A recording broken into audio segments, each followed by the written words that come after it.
한부 예배입니다. 서로 기쁘게 인사하십시다. 잘 나오셨습니다. 은혜 받으세요. 한 번 더 인사합니다. 지난 한 주간 진짜 수고 많으셨습니다. 인사하십시다. 지난 한 주간 수고가 많으셨습니다. 이번 주간도 아마 많이 더울 텐데 물을 자주 섭취하시고 또 건강 잘 챙기시면 좋겠습니다. 우리 잠오실 우리 4층에도 큰 은혜 주실 줄로 믿습니다. 본문의 말씀을 가지고 여호와께 돌아가자 제목을 하나의 말씀 전합니다. 오늘 본문은 역대기 시대의 상황을 잘 요약을 한 본문입니다. 역대기 하의 요절이라 그렇게 부르기도 합니다. 근데 이스라엘의 총체적인 위기, 그러니까 어려움이 닥치게 될 것이다, 그렇게 말씀합니다. 그러면 어떤 위기와 어려움이 그들에게 닥치느냐, 13절에 소개하고 있죠. 혹 내가 하늘을 닫고 비를 내리지 아니하거나, 혹 메뚜기들에게 토산을 먹게 하거나, 혹 전염병이 내 백성 가운데 유행하게 할 때에. 여기서 중요한 의미가 담긴 문구가 이거죠. 내가 하늘을 닫고, 내가 하늘을 닫고.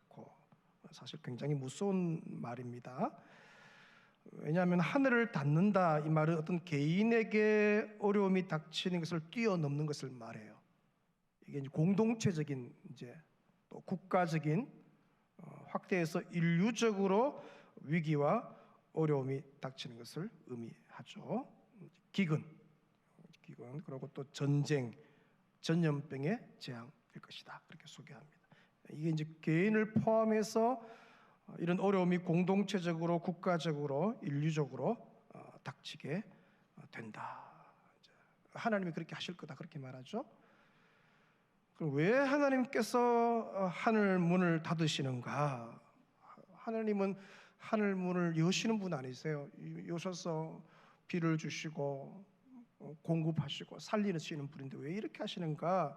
하늘 문이 닫힌 이유를 이어서 소개합니다. 14절을 보시면 내 이름으로 일컫는 내 백성이 그들의 악한 길에서 떠나 스스로 낮추고 기도하여 내 얼굴을 찾으면 내가 하늘에서 듣고 그들의 죄를 사하고 그들의 땅을 고칠지라. 여기서 중요한 의미는 이거예요. 내 이름으로 일컫는 내 백성, 여기 중요한 거예요. 한번 따라합니다. 내 이름으로 일컫는 내 백성. 내 백성인데 누구의 이름으로 일컫냐? 내 이름으로 일컫는다는 거죠. 내 이름으로. 여기 중요한 단어예요. 그러니까 하늘 문을 닫고 열리게 하는 모든 원인이 누구에게 달려있냐면 내 이름으로 일컫는 내 백성, 거기에 달려있다, 그 뜻입니다. 그러니까 땅에 속한 사람들, 믿지 않는 불신자들에 의해서 하늘 문이, 그게 원인이 되어서 하늘 문을 닫고 여는 게 아니라는 것이죠.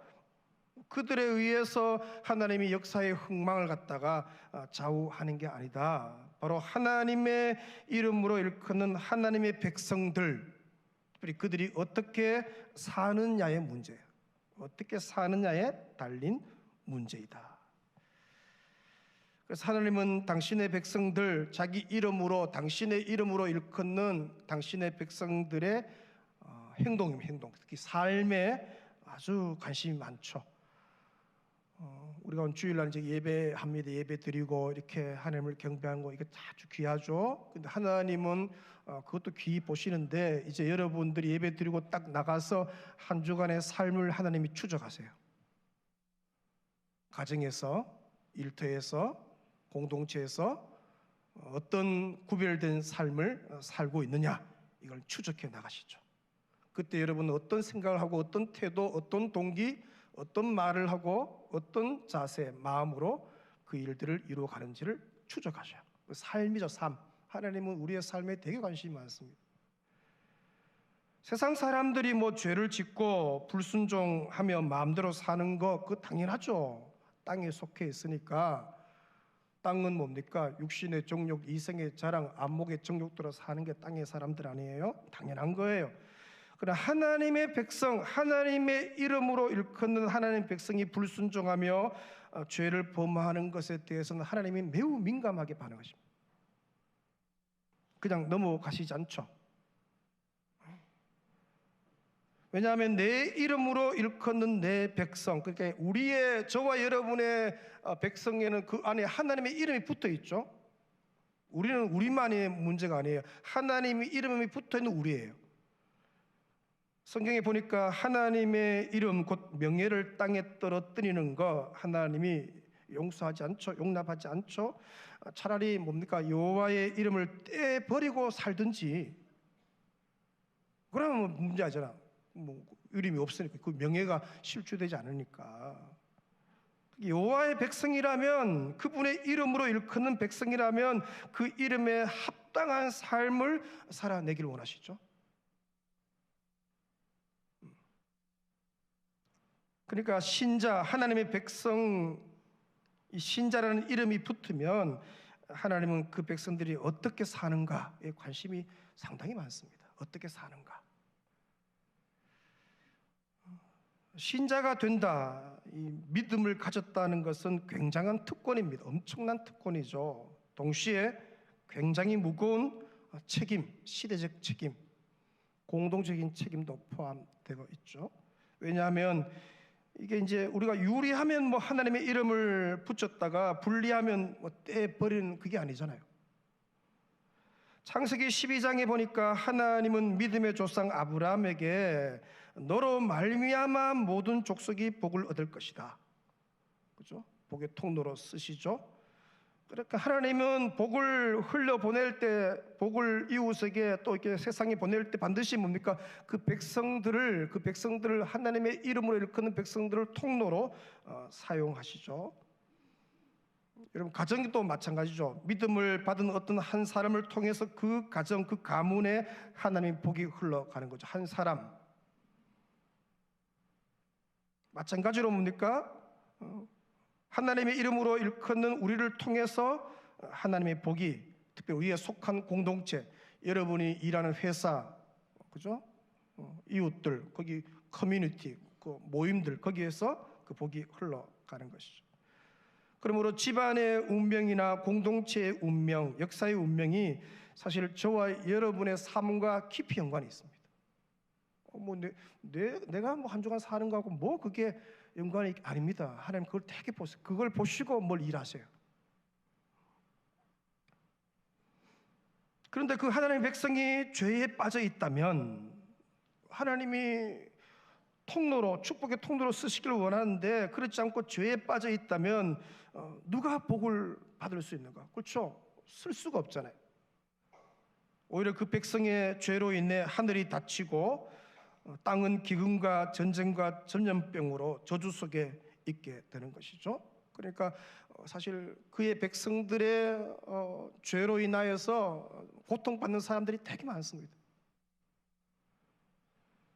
역대기서가 기록될 당시에 이스라엘의 상황 매우 절망적인데 이 백성들이 깊이 좌절하고 패배감에 빠져 있죠. 그때 하나님의 은혜가 많으시니까 이스라엘에게 이제 회복의 메시지를 전하는 거죠. 회복의 메시지. 그게 이제 14절입니다.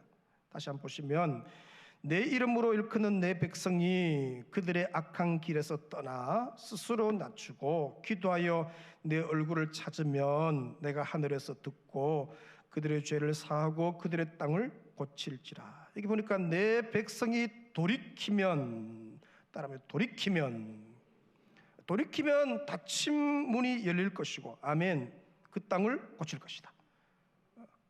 돌이키면 하나님이 회복시키실 때는 언제나 뭡니까? 먼저 회복시키는 게 있죠. 당신들의 백성들을 먼저 돌아오게 하셔요. 돌아오고 영적으로 백성들을 먼저 회복되면 그리고 그 땅을 고치셔요.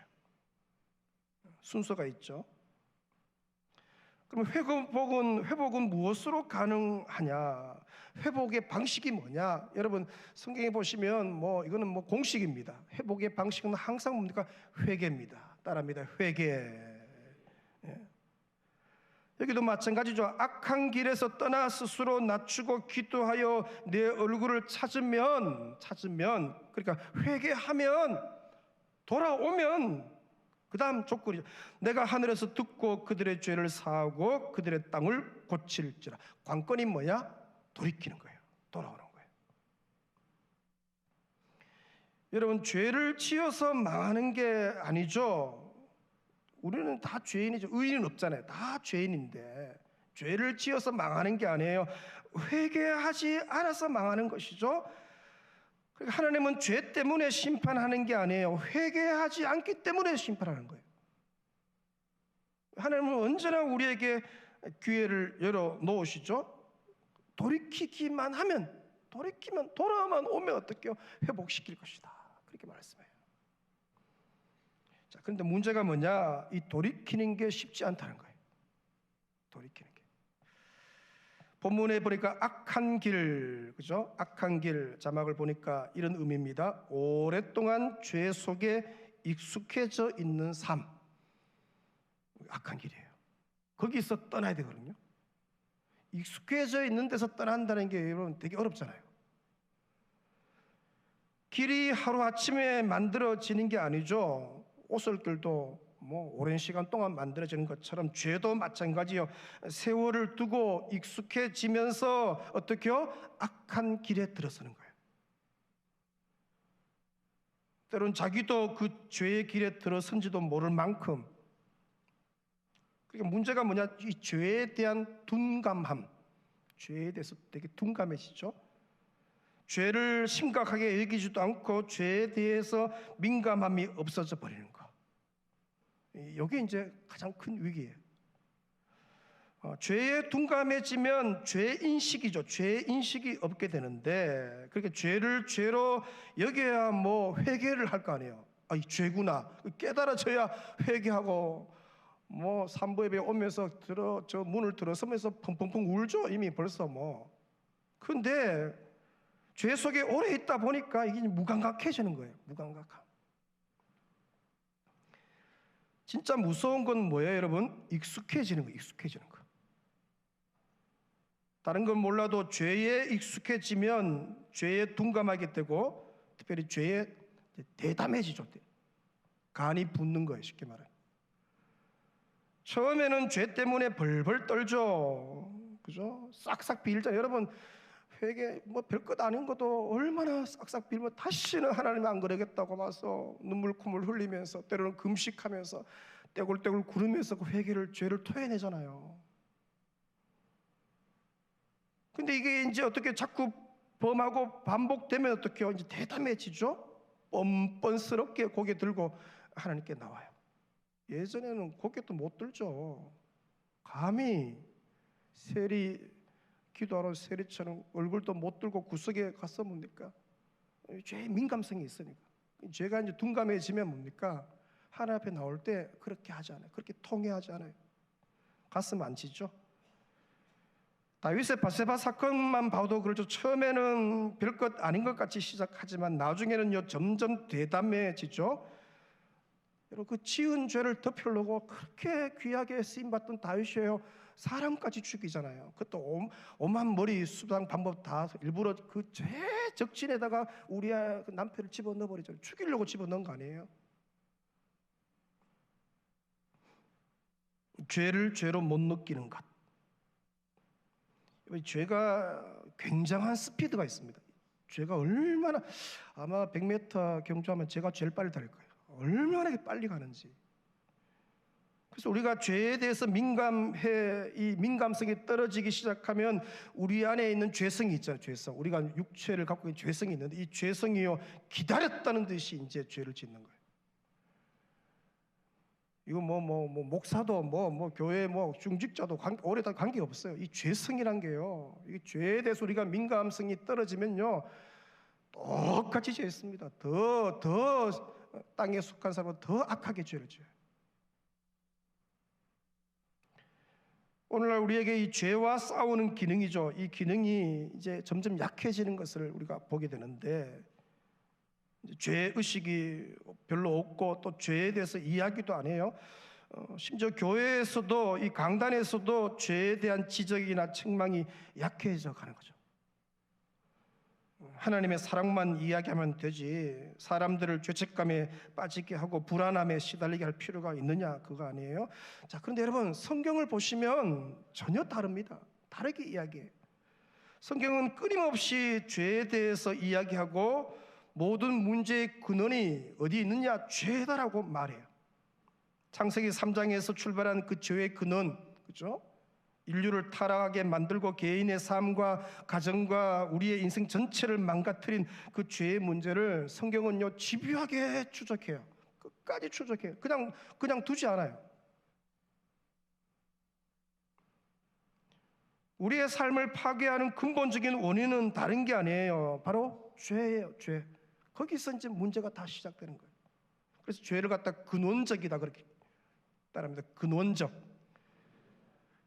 왜 우리의 인생이 이렇게 꼬이고 뭐 과학과 문명이 발달하고 첨단 산업이 자랑하는데 왜 우리 인생이 이렇게 복잡하고 혼란스럽고 구질구질하고 왜 이러냐?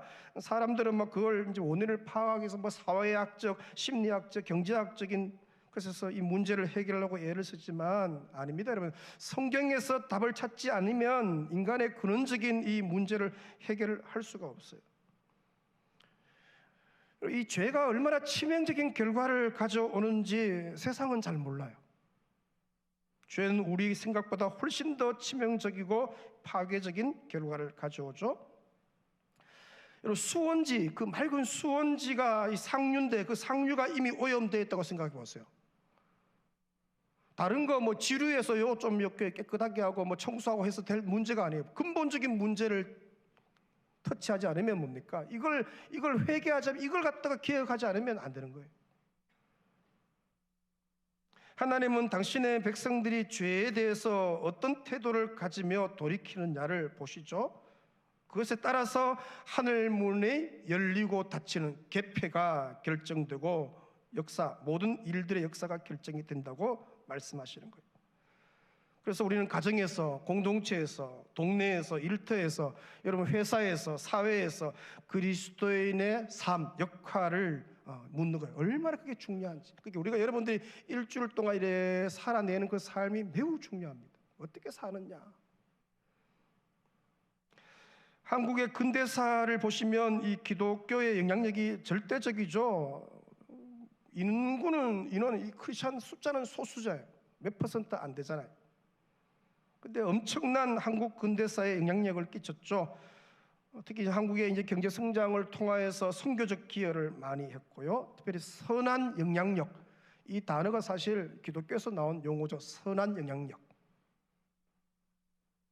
기독교의 선한 영향력을 제외하고는 한국 근대사를 기록할 수가 없죠. 엄청나게 영향력이 컸어요. 그런데 경제 성장과 함께 교회 안에 들어온 이 세속화를 인하여 한국 교회가 그 선한 영향력을 점점 잃어가는 거죠. 심지어 이제는 뭡니까? 아주 불편한 얘기죠. 세상이 교회를 걱정한대요. 너무 불편한, 자존심 상하죠. 도대체 어떻게 살았기에? 하나님의 백성들이 이 시대 속에서 선한 영향력을 발휘하지 못하는 거예요. 회사에서, 동네에서 영향력이 없는 거예요. 심각한 문제죠. 하나님은 악한 인간이 많아서 심판하시는 게 아니죠. 바로 당신의 백성들에게 허락하신 그 미션, 그 삶, 그 삶이, 그죠? 그 삶을 제대로 감당하지 못하기에 심판하시는 거죠. 지금 한국 사회가 여러분 세계 경제 10위권 안에 들어가요. 매우 화려한 이력인데, 하지만 안으로 들어가 보면 이제 심각한 문제들이 우리 사회에 있습니다. 급격하게 찾아온 물질적인 풍요로 인해서 이 가치관의 부재, 특별히 이제 포스트 모더니즘이니까 모든 가치관이 무너지잖아요. 어른에 대한, 부모에 대한, 뭐 선생님에 대한, 그리고 공동체 해체로가 아주 빠르게 진행되고 있죠. 1인 가구가 엄청나게 이제 많아지게 될 것이고, 가정 붕괴는 OECD 국가 중에서 단연 1위입니다. 이혼율이 가장 높다고 말하죠. 가정이 깨어지고, 개인주의로 인한 가족 간의 갈등은 계속 심화되고 있고, 그러니까 우리라는 단어가 점점 사라지는 거예요. 나죠, 그죠? 거기서 오는 우울증과 정신적인 질병, 어린 아이 할 것 없이 전염병처럼 돌고 있고, 국가의 부패 수준도 이게 후진국 수준이라고 통계가 나오죠. 생명 경시는 도를 넘고, 이번에 미국에서 여러분 낙태 금지하는 법안이 이제 이게 새로 그 낙태 금지 법안이 딱 통과되고요, 살아나는 아이들이 수만 명이 된대요. 우리나라가 지금 이제 이게 낙태가 이제 뭐 크게 문제가 안 되게 돼서 이제 엄청나게 아이들이 이제 생명 경시죠. 자, 그런데 가장 큰 문제가 뭐냐? 지금 이런 한국 사회 안에 일어나고 있는 이 절망적인 문제들을 보면서 이제 뭘 좀 해야 할 이 그리스도인들이 어떻게요? 빛과 소금으로서의 역할이 아니고 오히려 세상에 영향을 받고 있다는 게 문제예요. 뭐 이럴 때 좀 모여서 좀 회개 운동을 일으키든지 뭘 삶을 개혁해 나가든지 뭘 좀 해야 되는데, 그러니까 하나님이 우리를 이 세상에 두신 이유는 거기서 구별되게 살라는 거 아니에요? 구별되게? 또 너희가 거기서 복으로 통로로 쓰임 받도록 하는데 이 구별되는 게 아니에요. 구별이 안 되는 거예요. 자, 여러분들이 일주일 동안 삶으로 딱 직장에 딱 흩어놨는데 이 땅에 속한 사람들, 불신자들과 구별이 안 되는 거예요. 말도, 생각도, 태도도, 가치관도 똑같이 돈 추구하고 돈 있으면 다 되고, 동화죠, 동화. 같이 떠내려가는 거예요. 우리는 죄의 무서움을 알아야 하는데 이 죄는 우리의 삶을 망가뜨리고 이 죄가 되게 독합니다, 여러분. 모든 불행과 비극의 주범이에요. 그래서 이 죄에 대해서 우리가 직접적으로 접근하지 않는다면 다른 거 뭐 좀 이렇게 해결해 보려고 그 미봉책이에요. 아예 처음부터 뭡니까? 이 죄와 직면해야 돼요. 막 대판 싸워서 뿌리째 뽑아야 되는 거지, 이거. 이걸 기억해내지 않으면 이게 문제가 심각해지는 거예요. 여러분, 우리가 살 길은 다른 길 압니다. 회개만이 살 길입니다. 따라합니다. 회개만이 살 길이다. 아멘이십니까, 여러분? 진짜입니다, 여러분. 여호와께로 돌아가는 회개만이 회복의 길이고, 돌아가야 하나님이 회복할 거 아니에요. 회개는 죄가 얼마나 심각하고 중대한 결과를 가져오는지를 아는데, 인식하는 데서부터 시작되죠. 이 회개라는 말을 모르는 세상 사람들, 땅에 속한 사람들, 불신자들은 그 사람들한테 우리가 어떻게 회개를 요구해? 모르는 회개가 뭔지도 모르는데, 혹 그들이 죄를 인식한다 할지라도 그들은 회개하지 않죠. 그러니까 유일한 희망이 뭐예요? 유일한 희망이 이런 어려움 속에서 유일한 희망이 여호와의 이름으로 일컫는 저와 여러분이 유일한 희망이에요. 우리가 하나님께로 안 돌아가면 다른 대안이 없어요. 우리가 죄를 드러내고 우리가 죄를 토해내고 우리가 죄에 대해서 떠날 때 그게 유일한 희망이에요. 내가 죄를 드러내고 고백할 때 그때를 회개라고 말하죠. 따라합니다. 회개. 근데요, 하나님이 그걸 죄를 들추어냈을 때는 회개가 아니에요. 그건 심판이에요. 때가 늦은 거예요. 때가 있거든요. 무한장, 무쟁장 끝까지 아닙니다. 회개는 때가 있어요. 오늘 이 말씀이 강단에서 선포된다는 것은 하나님이 기회를 주신 거예요. 아멘이십니까? 지금 돌아가면 이게 기가 막힌 거예요. 지금 여호와께로 돌아오고 죄를 끊어버리고 나는 하나님밖에 없다고 하고 금식하며 하나님께 돌아가면 역사가 일어나요. 자, 그럼 무엇을 회개해야 할까? 오늘 본문 14절에 세 가지로 소개합니다. 첫째는요, 자막 보시면 악한 길에서 떠나야 되죠. 14절에 이렇게 말합니다. 내 이름으로 일컫는 내 백성이 그들의 악한 길에서 떠나라. 선포합니다. 떠나라. 예. 악한 길을 행하는 그 자리에서 떠나라는 거예요. 회개는 뭐냐? 떠남으로 출발하는 거죠. 떠나야 되죠. 악한 길은 각자가 다 달라요. 어디에 서 있든지 다르든지 악한 것은 하나님의 기준에서 벗어난 것이죠. 본래의 위치에서 탈선한 것을 악한 것, 그렇게 탈선한 거예요. 그래서 본래의 자리로 돌아가는 거죠. 원래 있던 자리로 돌아가는 거예요. 마땅히 가야 할 길을 가지 않는 그 상태에서 이제 본래의 자리로 돌아가는 것, 그게 회개예요. 회개. 여러분 진짜 얼마나 하나님 사랑했습니까? 상처나지에 진짜 하나님밖에 없다고, 진짜 하나님 이름을 다 못 부를 만큼 먹먹한 가슴 가지고 하나님만 사랑했는데 어느 날 이 가슴 보니까 다 식었어. 이 사랑이 식은 거예요. 마음이 허망해진 거예요. 마음이 나누어진 거예요. 원래 그 하나님밖에 없던, 나는 하나님밖에, 상처나지에 나는 하나님밖에 없다고, 내 인생은 하나님께 올인한다고 고백했던 그것으로 돌아오시길 축원합니다. 여러분, 식어진 상태, 냉랭한 상태에 있지 마세요. 다시 주님께로 뜨겁이 주님을 사랑하십시오. 왜 멀찍이 주님 따라옵니까? 왜? 신앙생활을 하려면 불처럼 해야지. 코로나 이후에 멀찍이 따라온 사람, 한때는 불처럼 교회 봉사하고 막 아이들 실어 나르고 애들 먹이고 교사한다고요. 그렇게 아이들 했는데 다 식었어. 겨우 예배 한 번 드려. 주일날 딱 예배 한 번 드려. 뭐 어쩌자는 겁니까? 어찌? 다시 불처럼 여러분 열심을 내시길 축원합니다. 열심을 내세요. 주님이 좋아서 못 살아야 돼요. 주님이 좋아서. 언제까지 냉랭하게 식어서 말이지 적당히 그렇게 살겠어. 그런 삶을 거부하세요. 여러분, 나는 하루를 살아도 1년을 살아도 불처럼 살다가 주 앞에 서겠습니다. 회복하시기를 축원합니다. 돌아오시기를 축원합니다. 하나님이 바라보는 관점에서 이스라엘 백성들의 이 악한 길은 다른 게 아니죠. 우상 숭배예요. 하나님을 섬겨야 할 그 자리에 다른 우상을 대체하는 거죠. 오늘날도 마찬가지입니다. 하나님이 집요하게 보는 게 뭐냐? 이 죄가 우상이에요. 우상. 이 시대의 우상은 여러분 아는 것처럼 만몬주의죠. 돈이 우상입니다.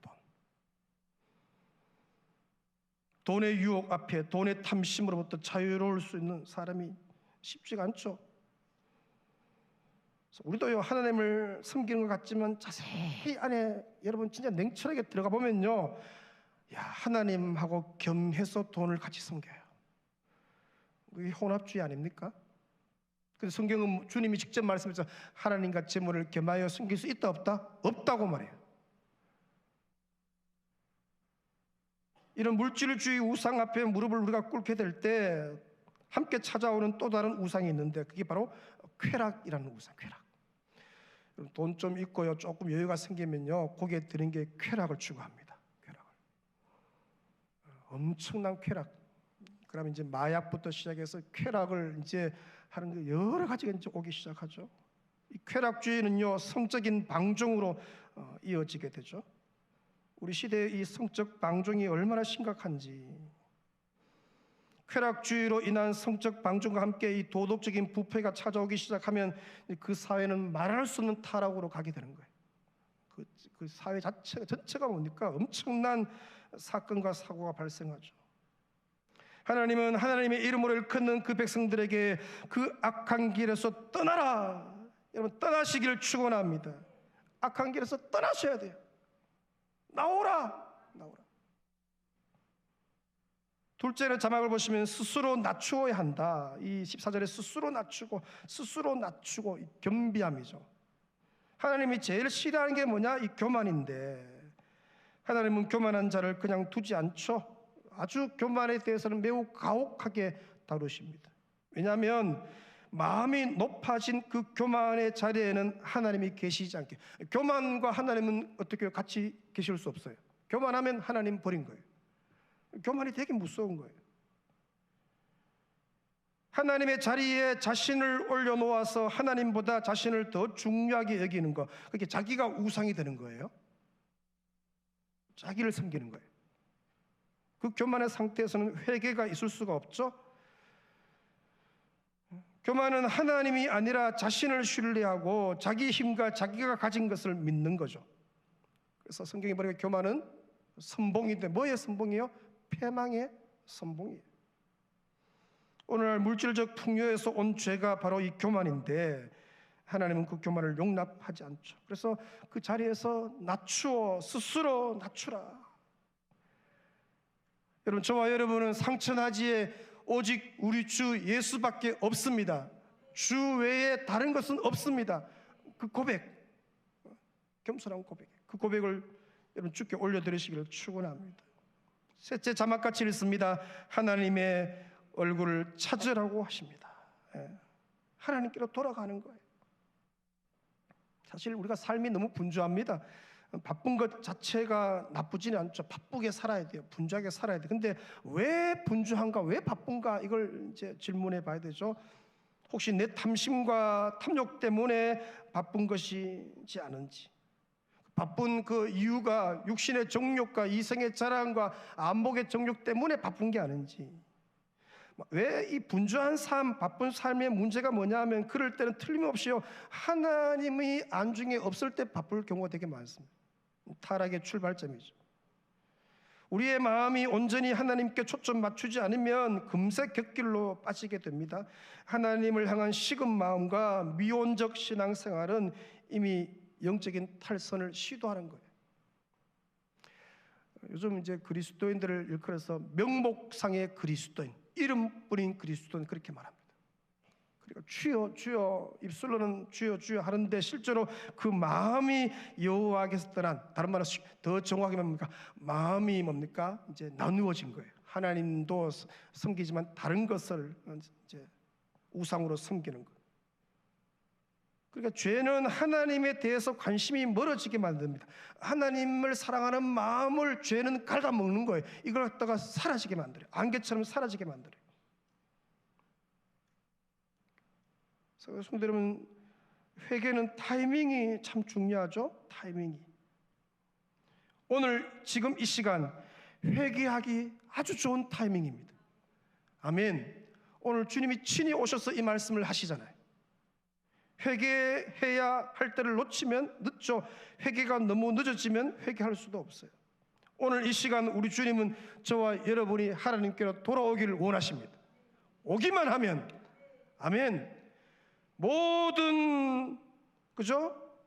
우상을 제거하고 얼굴을 하나님께로 향하고 우리의 마음을 겸비해서 여호와께로 돌아오면은 거기에 회복의 역사, 치유의 역사가 일어납니다. 아무리 망가진 인생도 돌아오면 주님이 일하시기 시작하죠. 할렐루야. 우리가 돌아가면 우리 가정이 회복되고, 우리가 돌아가면 우리 공동체가 회복되어지고, 하나님은 오늘 저와 여러분을 기다리고 계심을 믿으시기 바랍니다. 옆 사람에게 이렇게 선포하십시다. 여호와께로 돌아가십시다. 큰 소리로 여호와께로 돌아가십시다. 찬양하면서 말씀 묵상합니다. 그 자리에 다 일어서시어서 내 백성이 나를 떠나 돌아섰지만 내 사랑이 내 백성을 포기 못하니 찬양합니다. 내 백성이 나를 떠나 돌아섰지만 내 사랑이 내 백성을 포기 못하니 내 모든 것 내어주고 나 그들을 얻으리라. 여호와께 돌아가자. 우린 돌아서도 그는 변치 않네. 여호와께 돌아가자.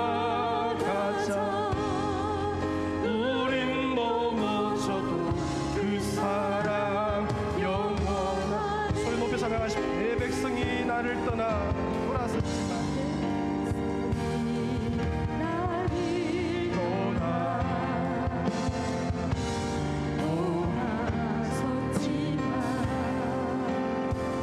내 모든 것 내 사랑이 내 백성을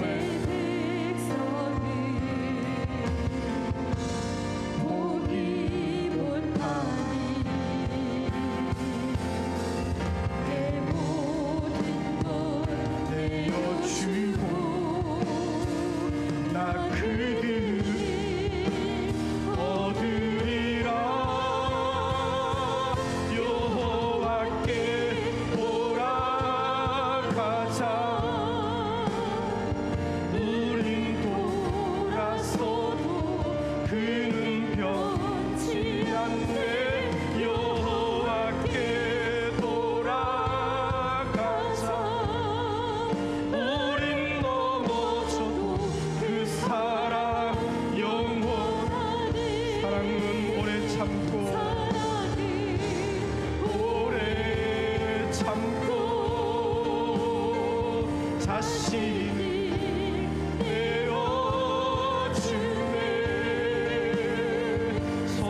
여호와께로 돌아가십시다.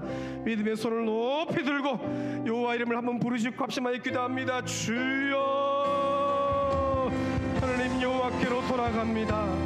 내가 여호와께로 돌아갑니다. 우리 가정이 여호와께로 돌아갑니다. 아버지, 민족교회가 여호와께로 돌아갑니다. 조국이 여호와께로 돌아갑니다. 아버지, 여호와께로 돌아가면은 주여 살 줄로 믿사오니, 여호와께로 돌아가면 회복될 줄로 믿사오니, 여호와께로 돌아가면 치유될 줄로 믿사오니, 여호와께로 돌아가면 하늘 문이 열릴 줄로 믿사오니, 여호와께로 돌아갑니다. 아버지, 돌아갑니다. 주여, 악한 길에서 떠나 여호와께로 돌아오게 하여 주옵소서. 익숙한 것에서 주여 탈피하여서 주여 그날을 떠나서 주여 겸비함으로 허리를 동이고 여호와께로 돌아오게 하여 주옵소서. 아버지, 장결자가 돌아오고 낙심자가 돌아오고 식은 가슴들이 돌아오고 냉랭한 가슴들이 돌아오고 아버지, 열심을 잃었던 백성들이 돌아오고 다시 주께로 돌아와 아버지의 영광을 볼 수 있도록 은혜를 다하여 주시기를 원합니다. 주여, 긍휼을 베풀어 주시고 주여, 자비를 베풀어 주셔서 아버지, 민족이 주께로 돌아가여 주시고 한국교회와 주께로 돌아오게 도우시고 아버지, 성도들이 여호와 이름으로 일컫는 내 백성들이 돌아가서 주의 얼굴을 구하게 하여 주옵소서. 하나님 없이 우리가 살 수가 없습니다. 상천하지 우리는 하나님밖에 없습니다. 여호와께로 돌아갑니다. 주여 역사하시고 은혜로 충만하여 주옵소서. 하나님 아버지, 오늘 우리를 너무너무 사랑하셔서 이 말씀 주신 줄로 믿습니다. 아직 우리에게 기회를 주신 줄로 믿습니다. 그러므로 이 시간 지금 주께로 돌아갑니다. 여호와께로 돌아갑니다. 상천하지 내게는 주밖에 없사오니 주님 품으로 돌아갑니다. 장결자가 돌아가고 낙심자가 돌아가고 세례까지 받다가 주여 낙심한 영혼들이 이 땅의 백성들이 주께로 돌아오게 하여 주시고 아버지, 우리가 돌아가면 우리 가정이 살고 우리가 돌아가면 이 민족이 살고 우리가 돌아가면 이 땅이 회복되고 치유될 줄로 믿사오니 하늘 문이 다시 열릴 줄로 믿사오니 여호와여, 여호와께로 돌아갑니다. 모든 악한 길을 떠나 죄를 버리고 하나님의 얼굴을 구하는 온 백성들 되게 하여 주옵소서. 성도들이 휴가차 이모저모 떠나는데 안전케 하시고 눈동자같이 보호하시고 한 주간의 삶을 우리의 삶 구석구석에 잘 살아낼 수 있도록 내 이름으로 일컫는 내 백성 주여, 주의 이름을 붙들고 승리하는 한 주간 되게 하여 주옵소서. 영광 중계 아버지께 올리옵고 예수님의 이름으로 기도 올리옵나이다. 아멘. 지금은 우리 주 예수 그리스도의 크신 은혜와 아버지 하나님의 놀라우신 사랑과 성령의 위로, 감동, 교통, 역사하심이 여호와께로 돌아갑니다. 주님, 나는 주밖에 없사오니 내가 의지할 이도 사모할 이도 주밖에 없사오니 주께로 돌아가오니 주여 긍휼을 베풀어 주옵소서. 고치시고 싸매시고 회복시켜 주옵소서. 사랑하는 온 백성들 머리 위에 자녀 손들 위에 한 주간의 거룩한 삶 위에 충만히 있을지어다. 아멘.